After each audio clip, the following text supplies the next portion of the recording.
Eclesiastes capítulo 11, versículo 1. Diz assim a palavra. Eclesiastes 11, 1. Atire o seu pão sobre as águas, e depois de muitos dias você tornará a encontrá-lo. Amém. Fala conosco, meu Deus, que a tua palavra, como foi cantado, como estávamos te adorando neste momento, que a tua palavra seja abundante no nosso coração, que a tua palavra venha de fato surtir efeito transformador nas nossas vidas. Precisamos disso e queremos receber do Espírito Santo uma palavra transformadora. O nosso coração está pronto e o nosso coração queremos declarar que é uma terra fértil para a semente que é a tua palavra germinar, florescer e dar muitos frutos. Te agradecemos por isso, no nome de Jesus. Amém. Sente-se no seu lugar, vamos meditar na palavra de Deus. A mensagem de hoje tem esse título, nós vamos falar sobre o milagre da multiplicação. É sobre isso que nós vamos refletir nessa noite, o milagre da multiplicação. Toda semeadura tem em si o milagre da multiplicação. Por isso que o semear, o plantar, não pode ser despretensioso. Toda semeadura, irmãos, todo plantio que nós investimos na nossa vida, em todas as áreas, precisa ser intencional.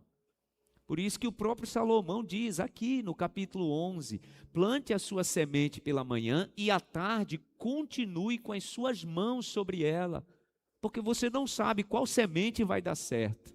Salomão está dizendo que a semente, ela vai de fato multiplicar se você tiver intencionalidade. Então, nos meus relacionamentos, quando eu semeio, eu preciso ter intencionalidade. Na minha vida espiritual, quando eu semeio, eu preciso ter intencionalidade. Na minha vida profissional, na minha família, no meu casamento. Nenhuma semeadura pode ser apenas um ato automático. E o primeiro versículo do capítulo 11 fala disso. Há duas interpretações, irmãos, sobre o que Salomão quer dizer com essa palavra aqui. Atire o seu pão sobre as águas e depois de muitos dias tornará a encontrá-lo.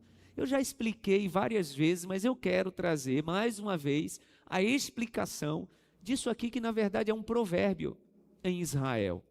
Que ideia seria essa, pastor, de atirar pão sobre as águas? Parece até inócuo, né?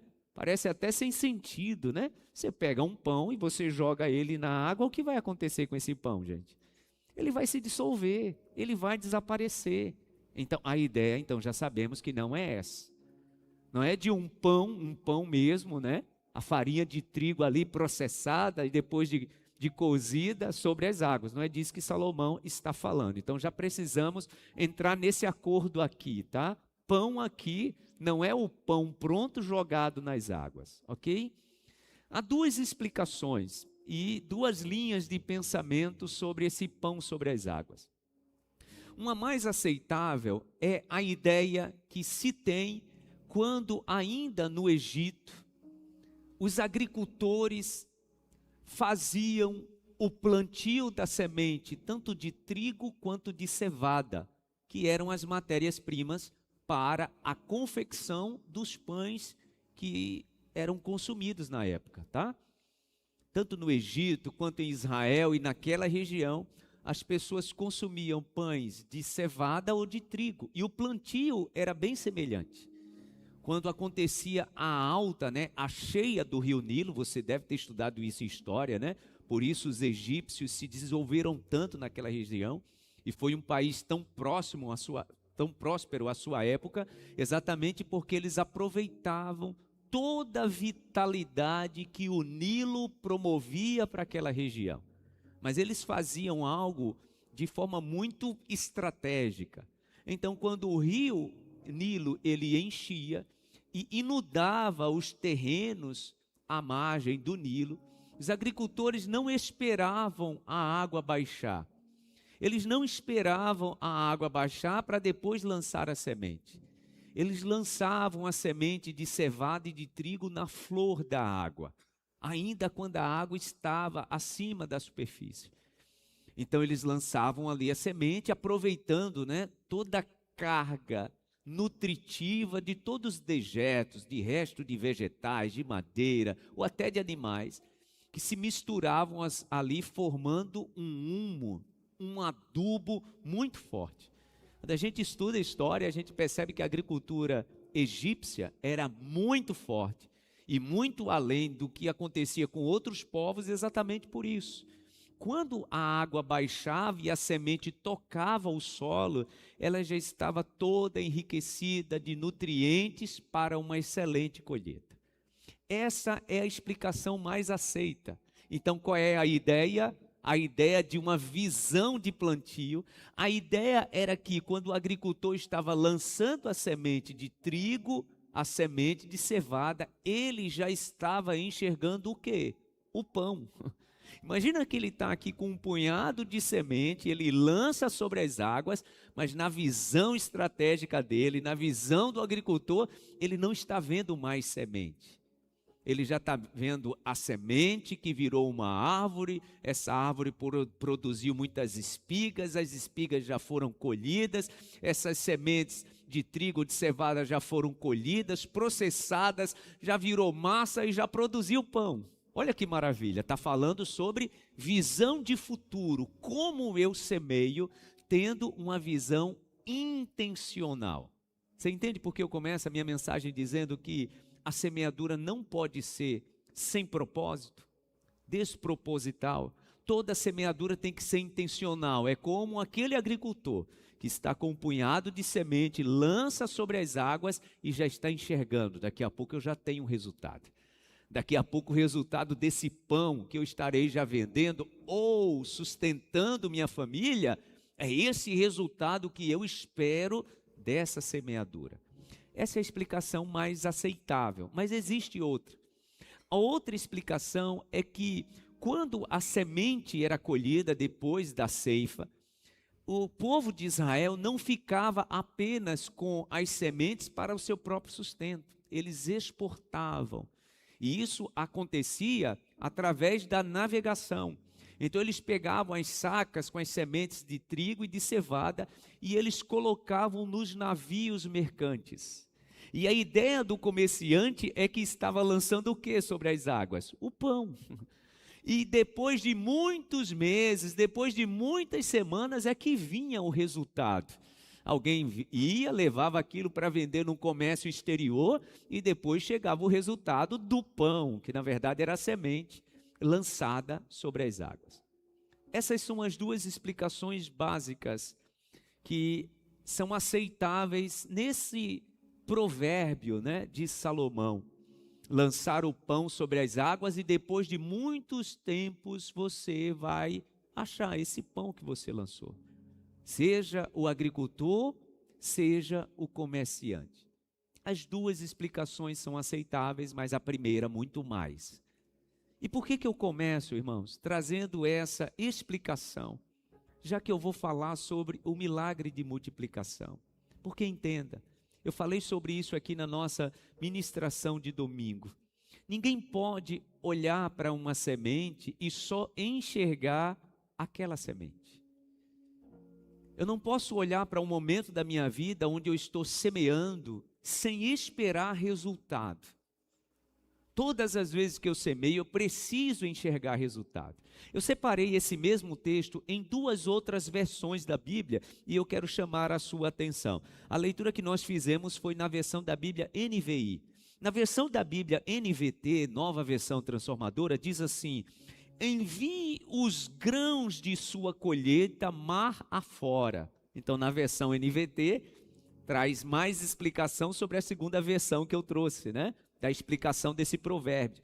Envie os grãos de sua colheita mar afora, e com o tempo isso lhe trará retorno.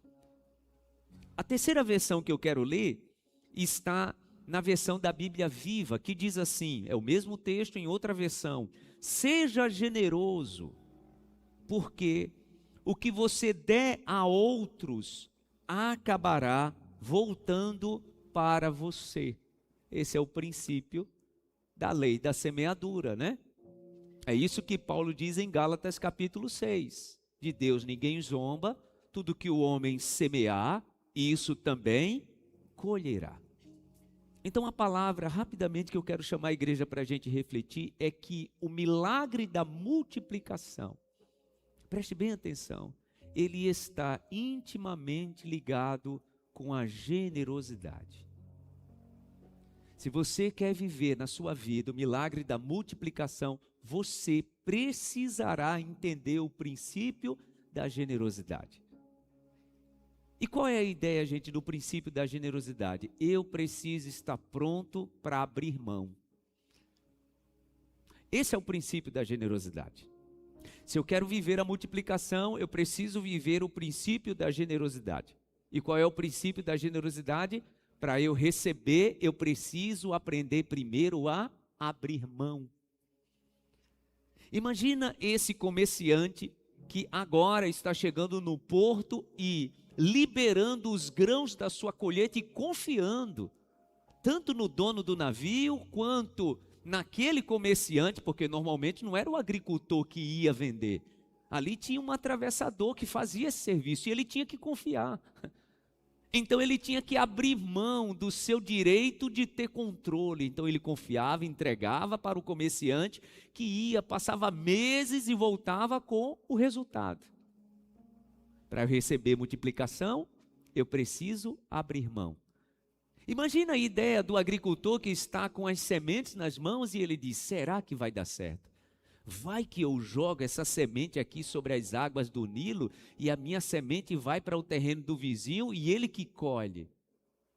A palavra diz assim: aquele que deveria dividir, aquele que deveria dar e não faz isso e retém, empobrecerá. Irmãos, eu conheço muitas pessoas que têm na sua vida um estancamento, não consegue viver uma bênção de multiplicação. Sabe por quê? Porque você está retendo aquilo que você deveria entregar.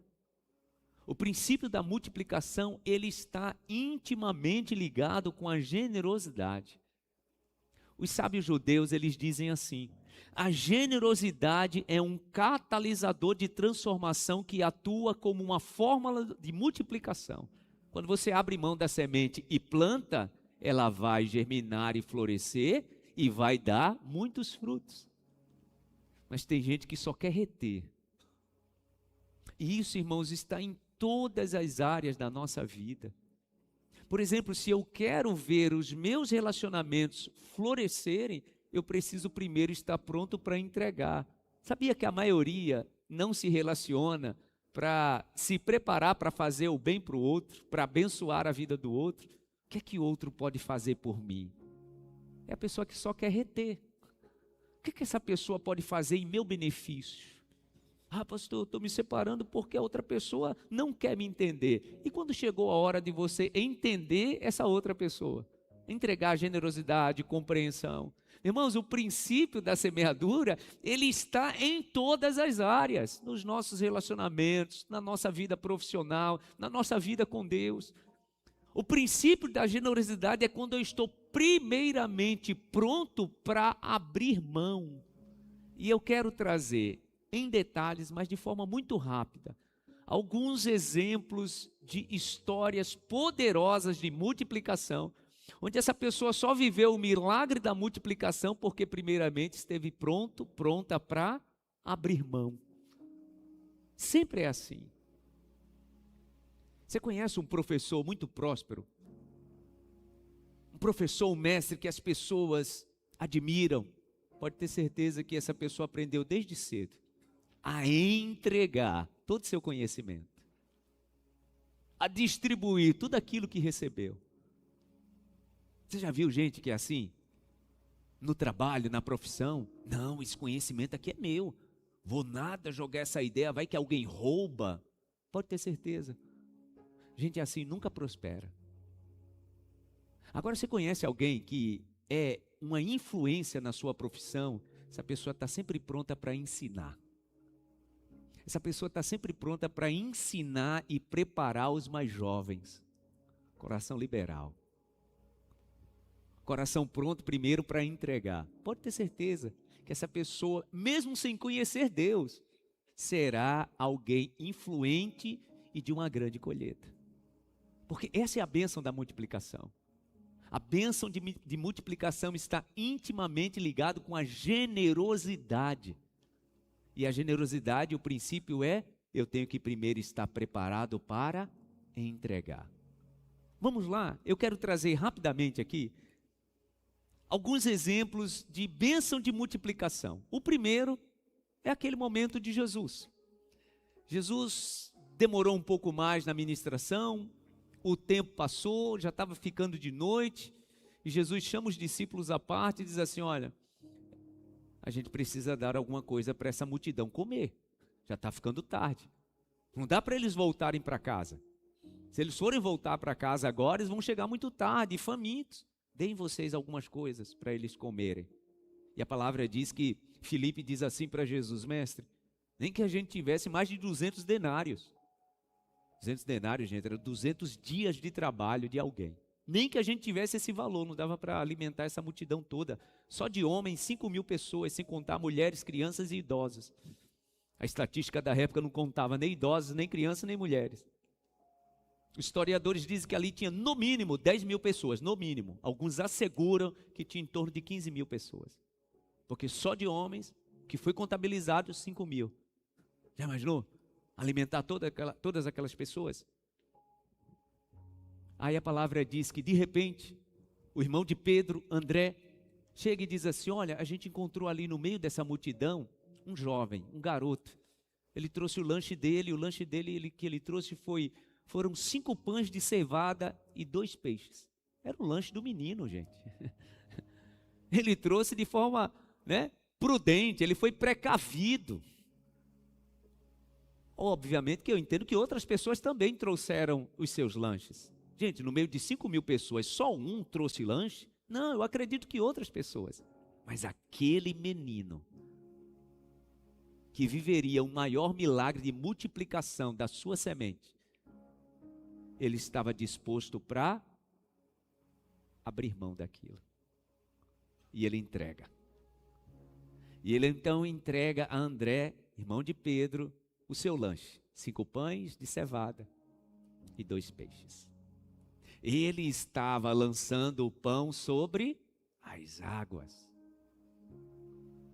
Então André diz para Jesus, olha, tem um rapaz aí que trouxe um lanche, 5 pães e 2 peixes. Ele ainda chega a fazer o seguinte comentário, mas o que é isso diante de ter comida para alimentar esse povo todo? Aí, gente, é quando a gente quer viver o milagre da multiplicação, a gente quer até viver o princípio da generosidade, mas a gente, ao invés de usar a fé, a gente está usando só o quê? A lógica. Pastor, eu até queria ajudar, mas o que eu tenho? Eu até queria, pastor, ser alguém mais generoso, mas os meus recursos... Foi a explicação de André. O menino até doou, mas mestre, o que é 5 pães e 2 peixes para alimentar essa multidão toda? A palavra diz que Jesus então dá a seguinte ordem, manda todo mundo sentar. Porque Jesus nunca faz, gente, nada num ambiente bagunçado. Todas as vezes que Jesus quer abençoar e trazer o milagre de multiplicação, ele organiza primeiro o ambiente. Quantas pessoas que não estão vivendo o milagre da multiplicação, inclusive, estão vivendo o oposto disso. Estão vivendo o problema da escassez. E eu vou te dizer e te dar uma dica, qual deve ser o motivo. Esse ambiente pode ser que esse ambiente esteja precisando primeiro ser organizado. Porque foi a primeira coisa que Jesus fez. Antes do pão multiplicar, gente, antes do peixe multiplicar, a palavra diz que Jesus mandou organizar a multidão. Todo mundo sentou, a palavra diz que ele organizou grupos de 50, de 100. Por quê? Porque fica mais fácil para os céus trazer o milagre da multiplicação quando o ambiente está organizado, ordenado. Foi isso que Jesus fez. Depois a palavra diz que Jesus pegou os 5 pães, os 2 peixes, levantou, deu graça, e disse: pode distribuir. E eles tiravam um pedaço de pão e tinha mais pão. E tirava pedaço de peixe e tinha mais peixe. Tira pedaço de pão e tem mais pão, mais peixe, mais peixe, mais pão, mais pão, mais peixe. A palavra diz que toda a multidão ficou plenamente satisfeita. E a palavra diz que depois que todos comeram, do que sobrou ainda deu para juntar, porque Jesus também não gosta de desperdício, tá? Milagre de multiplicação, gente, a bênção de multiplicação não combina com desperdício, com extravagância. O milagre que Jesus traz, ele traz na ordem e ele traz também para abençoar outras pessoas. A palavra diz que Jesus mandou juntar tudo que tinha sobrado, encheu 12 cestos. Agora, eu quero chamar a sua atenção. Imagine o coração daquele menino. Quando ele viu aqueles 12 cestos cheios de pedaços de pão e resto de peixe, e dava para alimentar outras pessoas, tá? Ali não foi lixo, não. Jesus juntou porque aquilo ali, com certeza, ia alimentar outras pessoas. Já imaginou o coração daquele menino? Que maravilha foi repartir o pouco que eu tinha. Para que acontecesse o milagre da multiplicação, primeiro alguém precisou agir no princípio da generosidade. Essa é a primeira história. A segunda história que eu quero trazer é a história que a gente sempre ouviu aqui ser ministrada, eu já ministrei muitas vezes, a multiplicação do azeite daquela viúva que estava sob o risco de perder os 2 filhos. Os 2 filhos estavam ameaçados de se tornarem escravos por causa de uma dívida que o pai daqueles meninos que tinha morrido deixou para aquela senhora. Ela procura o profeta desesperada. Profeta, me ajude, você conheceu meu marido, ele morreu, deixou uma dívida, agora o credor está lá na minha porta querendo levar meus 2 filhos como escravos. O profeta pergunta o que para ela? O que é que você tem em casa? Ela responde: não tenho nada. Se eu tivesse alguma coisa, eu não estaria aqui pedindo sua ajuda, né, profeta? Como é que eu vou resolver uma dívida? Aí ela lembra: não, eu tenho lá em casa uma vasilha que tem um pouquinho de azeite. A explicação dela podia ter sido a mesma de André, né, gente? Mas o que é um pouquinho de azeite na vasilha para pagar a dívida que eu tenho? Do que é que ela estava precisando, gente? De um milagre de multiplicação. Ela estava precisando de um milagre de multiplicação. O profeta pergunta para ela: você não tem nada? Tenho sim, tem um pouquinho de azeite. Ele diz: então volte, passe na vizinhança, peça muitas vasilhas emprestadas. Ele até reforça, né? E diz: não peça poucas, peça muitas. Ela volta, passa na vizinhança, junto com os filhos, pede um monte de vasilha emprestada, entra em casa e começa a derramar o azeite. E a palavra diz que derramava azeite, tinha azeite, derramava azeite, tinha azeite, enche uma vasilha, enche outra. Casa cheia de vasilhas, e ela já está lá na última que ela enxergava, e quando ela derramou, pediu para um dos filhos: traz outra vasilha. Ele diz: não tem mais. Aí a palavra diz o quê? Então o azeite parou de correr. Eu costumo dizer que o azeite e a multiplicação do azeite foi proporcional à quantidade de vasilhas que aquela mulher, tendo encontrado gente de coração generoso, repartiu com ela. Dividiu com ela. Milagre da multiplicação, irmãos, aconteceu na vida daquela mulher na proporção da generosidade das suas vizinhas. Então a gente já tem uma lição aí para vivermos o milagre da multiplicação na nossa vida, né? Construa pontes. Construa relacionamentos saudáveis com gente generosa. Com gente que na hora certa vai sim te emprestar vasilhas. Sabe por quê? Senão as portas vão se fechar.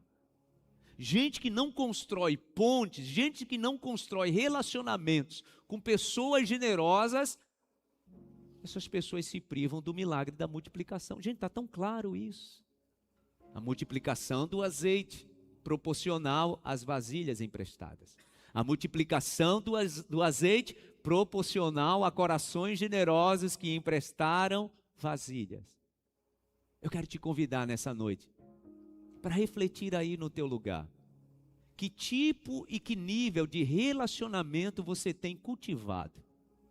Qual o tipo de semente que você tem plantado nos seus relacionamentos para que na hora certa, olha aqui para mim, para que na hora certa, no momento certo, a generosidade dessas pessoas te emprestem vasilhas para a multiplicação que precisa acontecer na tua vida. Irmãos, uma indicação profissional. Às vezes é alguém que você conheceu no teu primeiro emprego. Uma pessoa que você trabalhou e uma pessoa que você conviveu lá no seu curso da faculdade. E essa pessoa pode estar te emprestando uma vasilha 10 anos depois. Te fazendo uma indicação. Já imaginou? Dizer, não, eu conheço ela, eu conheço ele. Pode confiar, vai ser uma pessoa boa aqui na empresa. Olha que coisa. Construiu relacionamentos saudáveis e abençoadores, que fez com que o azeite multiplicasse. Por quê? Coração generoso. Já imaginou aquela mulher não tendo vizinhas com coração generoso? Tenho nada para te emprestar. Tenho nada para te servir. Cada resposta assim era um estancamento do milagre da multiplicação. Você consegue entender isso? O milagre da multiplicação, irmãos, ele é abundante ou escasso, dependendo dos relacionamentos que nós temos, das portas que nós deixamos abertas. Quantas pessoas que pelo lugar que passa, deixam uma porta fechada. Todo lugar que passou é uma porta fechada, é uma vasilha a menos. E está querendo viver o milagre da multiplicação. O milagre da multiplicação é proporcional à generosidade dos relacionamentos que construímos. Quem está entendendo o que eu estou dizendo? Diga para a pessoa do seu lado, construa pontes. Diga para a pessoa do seu lado, do outro lado dessa ponte, deve ter alguém com uma vasilha. Você entendeu, né? Do outro lado da ponte que você constrói, tem alguém com uma vasilha. Irmãos, o tempo passa e quando a gente construiu pontes, que do outro lado da ponte tem alguém com a vasilha, a gente vai vendo o quanto Deus vai abrindo portas. Tem gente que acha que o milagre só depende de Deus, né? Sabia disso? Que tem pessoas que, porque milagre é algo do extraordinário, porque milagre de fato é algo do extraordinário, não é do ordinário, não é do comum, é do incomum. Milagre é algo do sobrenatural, só que quem constrói essa ponte, que do outro lado tem alguém com a vasilha, quem constrói sou eu e você. Aí Deus age. Quem está entendendo o que eu estou dizendo? Milagre de multiplicação na vida dessa mulher aconteceu porque ela construiu pontes e do outro lado tinha alguém com uma vasilha. Você pode dizer graças a Deus? Terceira história. Nós vamos falar do professor, do mestre, desse profeta aqui que fez o milagre, ou foi um instrumento, né, para fazer o milagre na vida dessa mulher. Aqui a gente falou de Eliseu. O mestre dele, o professor dele foi quem? Elias. E a situação era a mesma, tá, gente? A situação era desesperadora, a situação era de escassez e era um momento muito crítico. A palavra diz que a seca estava em todo lugar em Israel. Elias estava vivendo o sobrenatural de Deus lá no riacho de Querite, sustentado pelos corvos, porque Deus faz assim, tá? Tem hora que ele usa gente e tem hora que ele usa coisas inanimadas. Aliás, tem hora que ele usa até pessoas que nem conhecem a Deus, mas Deus usa pessoas para te favorecer. É assim que Deus faz.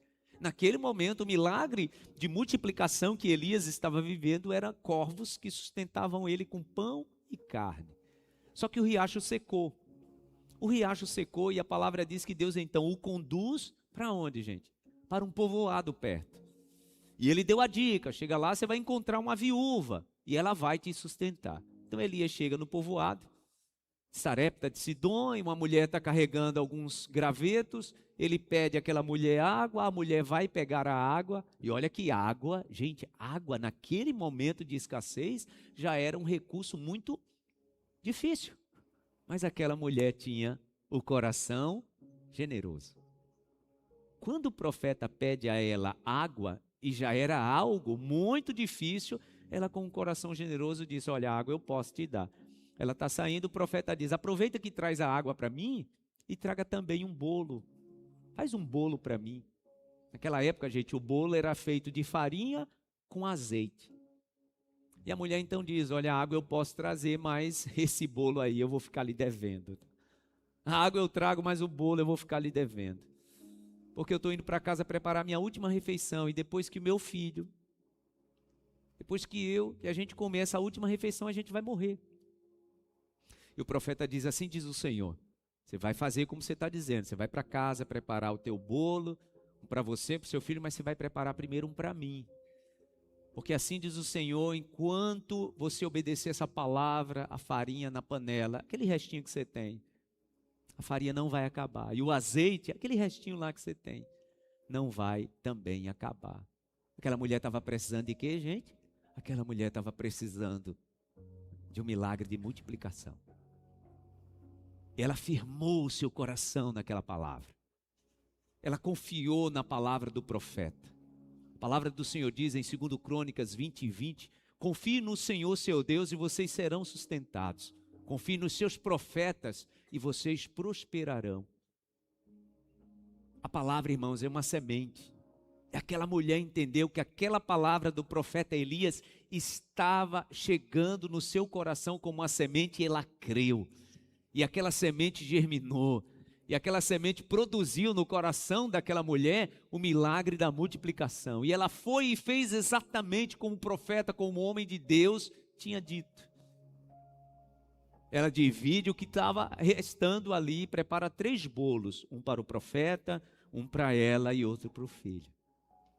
E curiosamente, quando ela vai no outro horário de refeição preparar, dentro da vasilha da farinha tinha ainda farinha, e dentro da vasilha do azeite também azeite, e ela prepara de novo um bolo para o profeta, para ela e para o filho. E no outro dia, de novo, para ela, para o profeta e para o filho.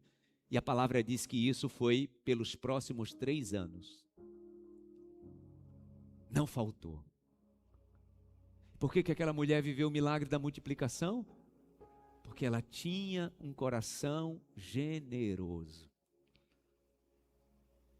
O que antecede, irmãos, a multiplicação sempre é a generosidade. É a generosidade que abre portas. É a generosidade que cria vínculos abençoadores. Pastor, eu só me relaciono com gente que me passa a perna. Não tem jeito, parece que é um imã. Eu só me relaciono com gente que aparece tendo ali uma áurea que vai me ajudar e tal, mas é gente que quer só se aproveitar de mim. Quem é que está aparecendo do outro lado dessa ponte? Meu irmão, minha irmã. É alguém com a vasilha? É alguém pronto para te entregar um novo bolo no teu momento de escassez? Porque, irmãos, quem de fato confia no Senhor e entende que essa bênção de multiplicação provém do Senhor, vai viver relacionamentos multiplicadores. Irmãos, Deus não pode conceber que os nossos relacionamentos sejam de pessoas que sempre nos levam para a escassez. E tem gente que parece que tem essa sina. Do outro lado da ponte é só gente que esconde a vasilha. Do outro lado da ponte é gente, como a gente diz aqui no Nordeste, né? Eu estou sempre repetindo isso, uma das frases mais malditas que aqui no Nordeste, e nós entendemos o porquê, né? A nossa região sempre foi uma região de muita escassez, mas é uma frase que a minha avó sempre diz, e a minha mãe aprendeu a dizer, e como se isso fosse algo bonito. Já viu essa frase do senso comum aqui no Nordeste? Farinha pouca é o quê, gente? Meu pirão primeiro. Deus me livre de eu construir ponte com gente que diz essa frase do outro lado da ponte. Porque nós olhamos para a palavra de Deus e nós vemos um menino pronto para dividir O menino pronto para entregar seus 5 pães e os seus 2 peixes. O que ele teve de volta? 12 cestos cheios. Aquela mulher que estava pronta para ter vizinhas abençoadoras, prontas para dividir vasilhas. E o que ela teve? Sustento para o resto da sua vida e suas dívidas pagas. Sabe essa viúva aqui? Eu quero já encerrar a história dela para a gente ir para a última. Não só foi esse milagre que ela viveu não, tá? Aquele filho dela que ela tinha dito para o profeta que morreria de fome depois daquele bolo, ele morreu depois de uma doença. A palavra diz que ele ficou doente e foi piorando até que morreu. O profeta chega, a mulher diz para ele: foi que eu fiz para o senhor? Foi que eu fiz para o senhor? O senhor vem para minha casa para trazer essa desgraça sobre a minha família? Tipo assim, o senhor livrou meu filho de morrer de fome. O senhor está aqui, agora meu filho morre dessa condição? A palavra diz que Elias pega o menino, sobe no seu quarto, deita o menino na cama e diz assim: Senhor, por favor, eu não vim para cá para viver uma desgraça dessa não. O Senhor me manda para cá para ser sustentado por essa viúva. E agora o Senhor leva o menino? Depois veja a oração que o profeta fez, tá, gente? Está lá em 1 Reis, capítulo 17. Ele diz mais ou menos assim: o Senhor faça o favor, meu Deus, de restituir a vida desse menino. É mais ou menos assim que eu vejo, tá, gente? A oração de Elias é mais ou menos assim: o Senhor me faça o favor de restituir a vida desse menino. Eu não estou preparado para isso. E a palavra diz que num ato profético ele se deita sobre o menino, o corpo do menino aquece, o menino espirra 7 vezes, e a palavra diz que ele desce do quarto dele, segurando a mão do menino e diz aqui, ó, tá aqui teu filho, toma teu filho de volta. Gente, por que aquela mulher agora está recebendo o filho que morrera? Ela está recebendo o filho vivo. Por quê? Porque ela tinha um coração generoso. Entenda, tá? A morte estava rondando a casa daquela mulher. Você consegue entender isso? Quando a gente analisa a história, ou o filho morreria de fome, Deus não deixou, mas morreu de uma doença, Deus ressuscitou. Olha que maravilha, gente. Olha que bênção é andar com gente abençoada. A vida do profeta Elias foi poupada porque ele andou com uma mulher generosa. E a vida do filho da mulher foi poupada porque ele andou com gente abençoada. Olha que maravilha que é construir pontes e relacionamentos que nos levam à bênção de multiplicação. Irmãos, essa é uma noite de concerto. Essa é uma noite de concerto. A palavra de Deus, eu estou indo para todo lugar e a palavra de Deus está voltando para o mesmo lugar, que é que tipo e que nível de relacionamento eu estou construindo. O que me leva para a multiplicação ou o que me leva para a escassez. Porque entenda, do mesmo jeito, olha aqui para mim, do mesmo jeito que tem relacionamentos que nos levam à multiplicação, tem relacionamentos que nos levam à escassez. Último exemplo que eu quero trazer para a gente orar. A gente vai voltar agora para o profeta Eliseu. Eu preguei sobre isso recentemente aqui numa quarta-feira. A palavra diz que também era um tempo de muita escassez. Você percebe que as 4 histórias que eu estou contando eram um tempo muito difícil, de escassez, de muita dificuldade. É aquele tempo que a gente se vira para todo lado e para onde a gente se vira parece que a gente está de mãos atadas. Parece esse momento que a gente está vivendo no nosso Brasil? Parece? Você como chefe de família, como alguém que sustenta a sua casa. Estamos vivendo um tempo assim, gente. Parece que a gente vai fazendo todo tipo de mágica e para onde a gente vai se mexendo, parece que o negócio vai apertando, né? Mas entenda que é em momentos assim que mais Deus faz chegar na nossa vida o milagre de multiplicação. Você pode dizer amém? Então confie no Senhor. Toca assim na pessoa do teu lado e diga, confie no Senhor. Agora diga com autoridade assim, só confie no Senhor. 4 histórias eu trouxe nessa noite, algo presente nas 4 histórias. Escassez. Escassez que não tirou a bênção da generosidade do coração dessas pessoas. Irmãos, quem fica tentando encontrar lógica e explicação para ser generoso, nunca será generoso, nunca vai dividir a semente, nunca vai partilhar o pão, nunca vai ajudar quem está mais carente, nunca.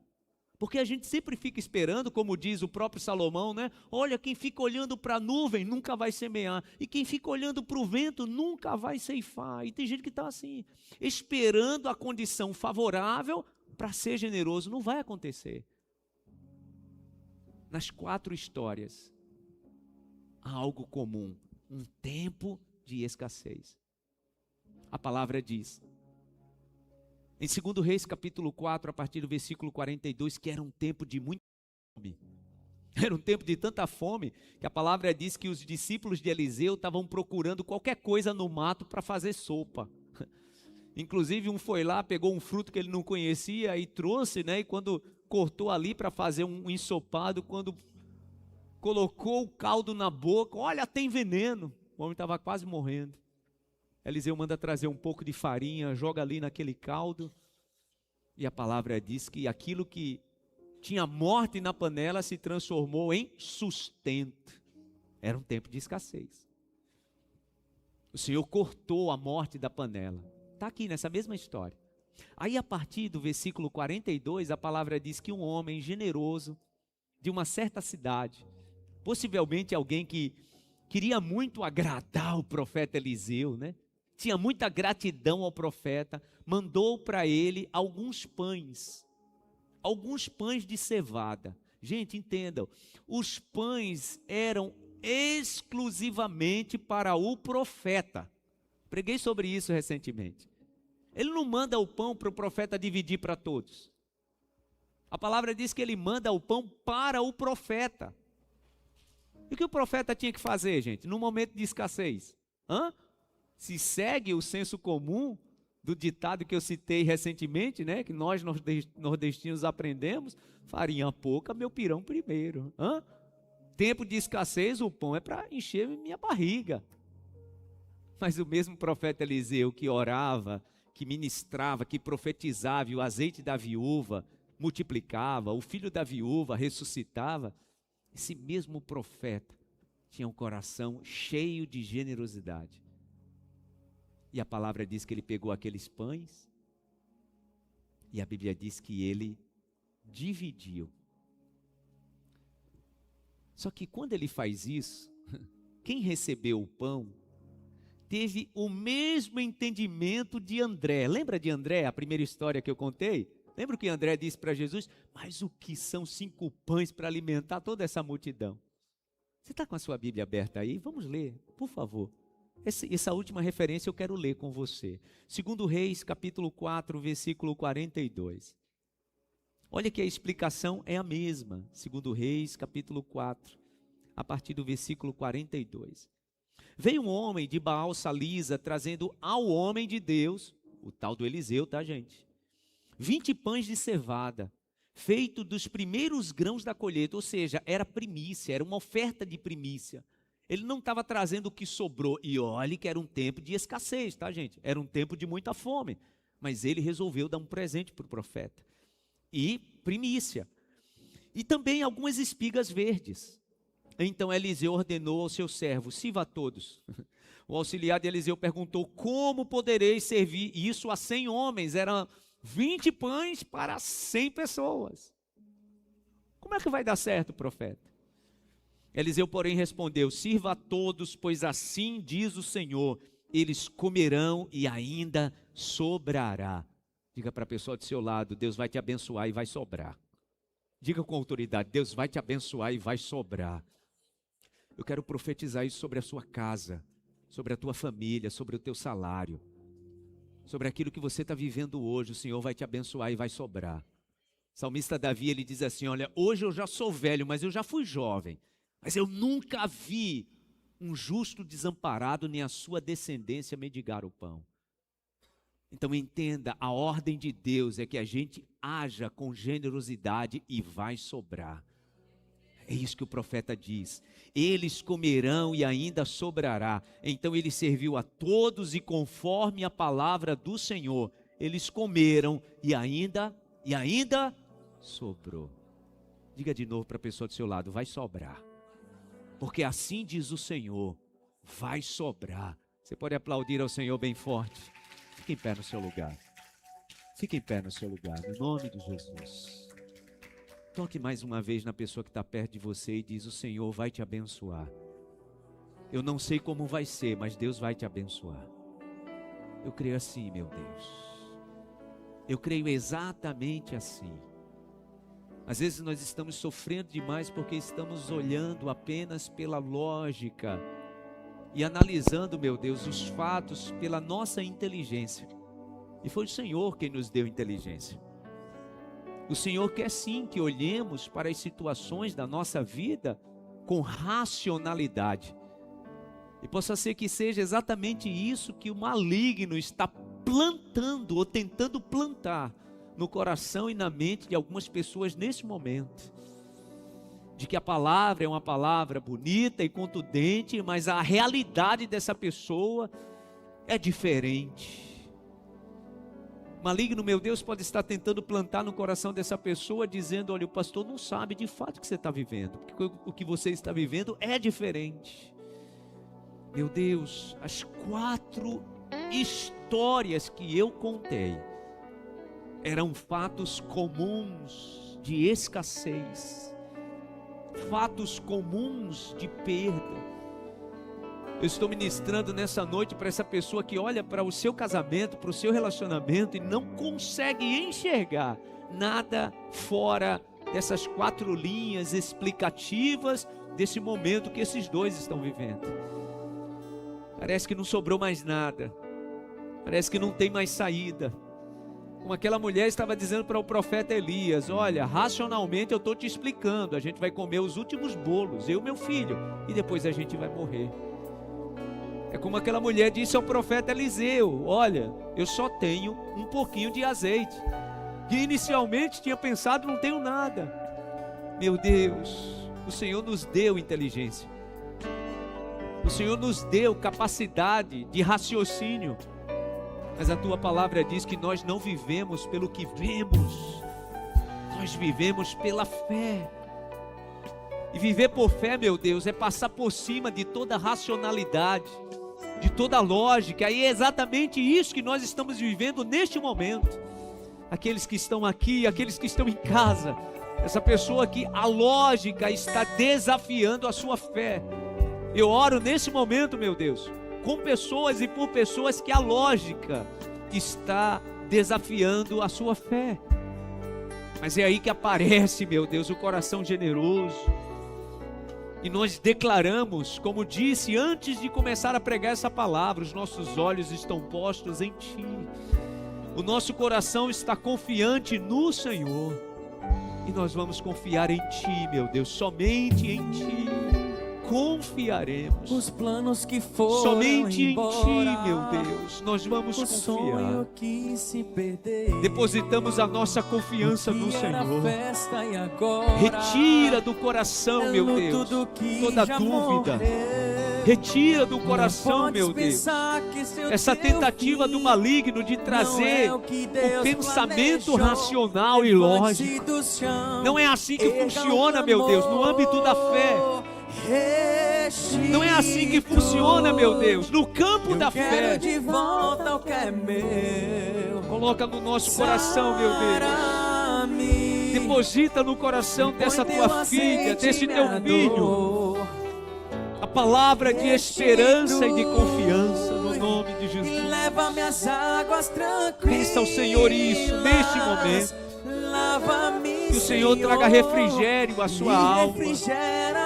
Você que o seu coração está parecendo uma brasa, parece que você está vivendo, atravessando um deserto. A luta está tão intensa que a tua alma, ela está numa temperatura, os teus pensamentos estão, na verdade, numa temperatura alta e você não consegue ter paz, porque parece que tem um braseiro na tua mente. pensamentos são velozes, as explicações lógicas são velozes, mas o Senhor traz refrigério na tua alma neste momento. E esse refrigério vem em forma de paz. O refrigério do Senhor vem na tua vida em forma de paz. Peça isso ao Senhor. Refrigera a minha alma, guia-me mansamente a águas tranquilas, refrigera a minha alma. Nós vamos sair daqui nessa noite, meu Deus, com o coração, com a alma, com a mente, com os pensamentos em paz. O Senhor é o Deus provedor, o Senhor é o Deus que restitui, e nós aprendemos a confiar inteiramente no Senhor. Diga isso: restitui, meu Deus, restitui a minha paz.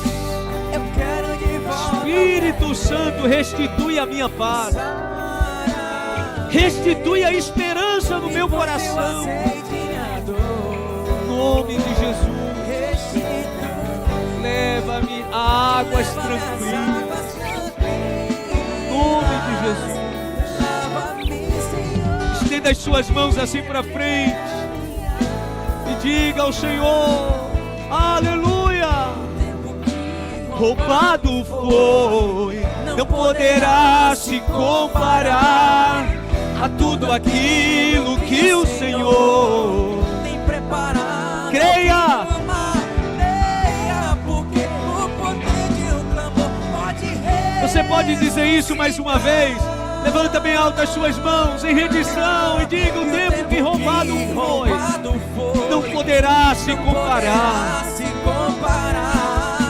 a tudo aquilo que o Senhor tem preparado ao que clamar. Creia no Senhor, porque o poder de um clamor pode ressuscitar. Levanta-se as suas mãos para os céus. Há tantas pessoas aqui nessa noite, pessoas que estão em casa, que o diabo já roubou tanto da tua vida. Você que viveu tão longe dos planos do Senhor. O Deus de misericórdia, na sua graça e misericórdia, já te concedeu tantas bênçãos. Mas como você viveu tanto tempo fora do fluxo da bênção do Senhor, tudo que chegava foi tirado, foi roubado, foi sequestrado. De fato, na vida de muitas pessoas que estão ouvindo essa palavra, o diabo roubou tanta coisa da tua vida. Você já poderia estar em outro nível, você já poderia estar vivendo outra fase dessa bênção da multiplicação, mas na velocidade que chegou, foi embora. Foi como o vento levando, como diz o profeta Ageu, era como se estivesse colocando num saquetel furado, num saco furado, num bolso furado. O Senhor quer restituir na tua vida, mas você primeiro precisa abrir mão de tentar ter controle da tua vida. Então o primeiro gesto que você precisa diante do Senhor é pegar a tua mão, as sementes que o Senhor te colocou, que o Senhor te concedeu, que o Senhor te presenteou, e entregar nas mãos do Senhor. Faça isso agora, no nome de Jesus. Abra mão de ter controle. Você sabe por que Deus está te dizendo isso? Abra mão de ter controle. Viver por fé é ter controle nenhum, é depender integralmente do Senhor. Então abra mão de ter controle. Esse é o primeiro passo para aqueles que querem viver a bênção da multiplicação. É aquele menino que tinha o controle sobre o seu lanche, entregando diretamente a André, dizendo: pode entregar para Jesus. É aquela mulher que tinha um controle sobre o restinho de farinha e azeite, perdendo o controle e entregando aquilo na mão do profeta, porque ele tinha liberado uma palavra. É aquela mulher que tinha um restinho do azeite e entendeu: é muita vasilha para pouco azeite, mas ela preferiu não ter controle e confiou na palavra. É o profeta Eliseu que tinha o controle dos 20 pães, mas decidiu perder o controle e distribuiu. compartilhou. Decida nessa noite e diga: meu Deus, eu decido confiar em Ti. Eu abro mão do controle que até hoje eu quis ter sobre a minha vida, sobre as minhas decisões. Você está entendendo o que é isso? Aí, com os teus olhos fechados, faça essa oração e diga para o Senhor: eu abro mão de todo o controle que eu sempre quis ter da minha vida, e eu decido confiar no Senhor. E aí o maligno nunca mais vai roubar da tua vida. A palavra do Senhor diz que Ele só veio para roubar, matar e destruir. Eu quero declarar essa bênção sobre a tua vida. Chega de perder, chega de ser roubado, chega de perda, chega de escassez, no nome de Jesus. Coloca o teu coração nas mãos de Deus, coloca a tua vontade nas mãos do Senhor, coloca o teu querer, as tuas decisões. Diga: Jesus, eu coloco as minhas decisões nas tuas mãos. Eu decido colocar a minha vontade nas tuas mãos. E o tempo que roubado foi não vai se comparar a esse novo tempo de multiplicação, de bênção, de multiplicação que o Senhor tem para a minha vida.